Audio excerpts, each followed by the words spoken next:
UFMG e tudo mais. Nós vamos ter um portal, e a gente gostaria de saber, pergunta para eles, né?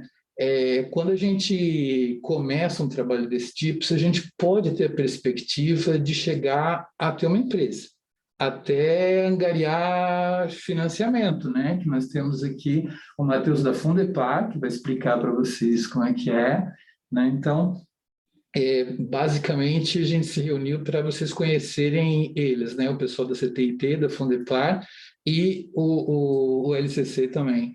Então, vamos lá. Felipe, você quer colocar uma pergunta aqui? Sim, sejam todos bem-vindos. É um prazer estar com vocês por aqui. Bom, Camila, Guilherme, Frank também, né? Lá da CTIT. Imagine, então, um contexto que a gente tem aqui no LCC.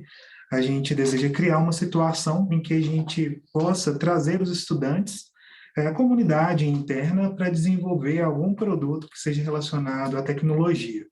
Então, existe um caminho aí que passa pela criatividade, pelo aspecto técnico e também pela propriedade intelectual. Então, como é que seria essa questão do desenvolvimento do produto, da propriedade intelectual, dos direitos, né, que tem aí os estudantes da UFMG e uma possível ida para o mercado? Então, vocês fiquem à vontade para desenvolver tudo que possa derivar dessa pergunta, né?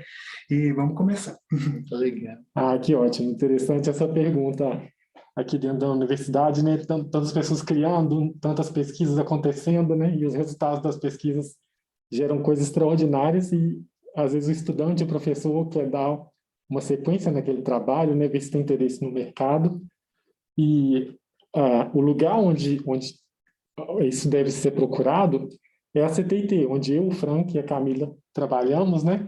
A gente fica lá na unidade administrativa 2, a CTIT é a Coordenadoria de Transferência e Inovação Tecnológica da UFMG.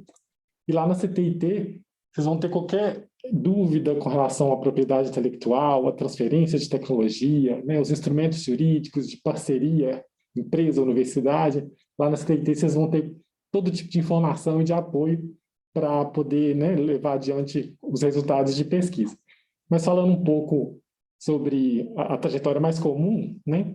Primeiro você faz uma dissertação, uma monografia, aí você tem um protótipo no laboratório, e aí você vai lá no CTIT e a gente vai tentar classificar essa criação em alguma modalidade legal, né? A gente tem no Brasil a propriedade intelectual, e dentro da propriedade intelectual a gente tem a proteção sui generis, o direito autoral e a propriedade industrial. Então, o direito autoral ele engloba as produções artísticas, as obras literárias e os programas de computador.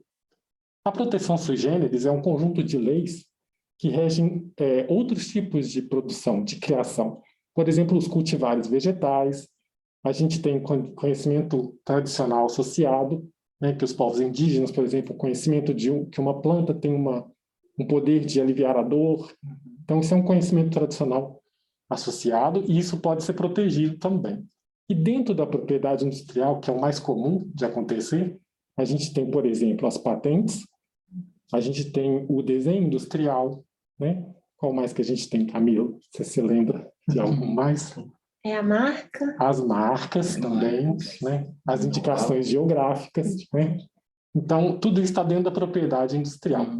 A Camila trabalha lá com a gente, a Camila ela faz a gestão do portfólio, ela tem diversas outras atividades, a parte de cursos, né, de formação, as questões de como depositar a patente junto ao INPI, que é o Instituto Nacional da Propriedade Industrial, ela faz todos esses processos junto com a gente lá. Então, basicamente é isso, é levar esse conhecimento para a CTIT, para a gente tentar enquadrar ele numa modalidade legal de proteção, para que a UFMG possa usufruir dos direitos daquela criação e transferir para alguma empresa, se tiver interesse. Basicamente, esse é o caminho. Desculpa te cortar, mas acho que é só importante para a gente reforçar, né, que às vezes a gente pensa muito em propriedade intelectual só patente. Patente, se fala muito em patente. Mas é o próprio contexto aqui do LCC, né, às vezes cabe a gente falar mais um pouco também sobre programa de computador, que a gente tem desenvolvido novas atividades dentro do programa de computador também, entendendo ele como uma nova propriedade intelectual. Sim. Tem casos onde os estudantes, os grupos de coworking, Eles não desenvolvem o software, mas eles pegando os softwares públicos, fazem processamento de grandes quantidades de dados, análises, e não sei se isso se chama de processo, né?